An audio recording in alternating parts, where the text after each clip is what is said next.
Hello viewers, last వీడియోలో నా texture ఆర్ట్కి 15K views వచ్చాయి. అది నేను అస్సలు ఎక్స్పెక్ట్ చేయలేదు. ఈసారి నేను మొజాయిక్ ఆర్ట్ ట్రై చేశాను. యూజువల్లీ ఇవన్నీ white cement or plaster of ప్యారిస్తో చేస్తారు, కానీ నేను మా ఇంట్లో ఉన్న గ్రౌట్ని యూస్ చేసి చేశాను. వేస్ట్ని బెస్ట్ యూస్ చేశాను అంతే. గ్రౌట్లో 1/4 ఫెవికల్ అండ్ కొద్దిగా వాటర్ వేసి బాగా మిక్స్ చేసి ఈవెన్గా స్ప్రెడ్ చేశాను. 15 మినిట్స్ డ్రై అయిన తర్వాత మిర్రర్స్ క్లీన్ చేయాలి, లేకపోతే క్లీనింగ్కి చాలా హార్డ్ అవుతుంది. ఓవర్ నైట్ అలా వదిలేస్తే సెట్ అయిపోతుంది. నెక్స్ట్ మనం రెజిన్ కోటింగ్ వేసుకోవాలి.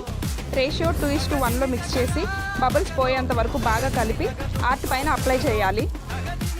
అలా 24 అవర్స్ వదిలేస్తే super shining mosaic art ready అయిపోతుంది. నా ఫస్ట్ ట్రయల్ రిజల్ట్ చూస్తే నాకు చాలా హ్యాపీగా అనిపించింది. ఈ క్రేజీ ఆర్ట్ మీకు కూడా నచ్చినట్లయితే లైక్ చేయండి, షేర్ చేయండి. అలానే ఇంకా ఇంట్రెస్టింగ్ ఐడియాస్ కోసం నా ఛానల్ని సబ్స్క్రైబ్ చేయండి. Thank you.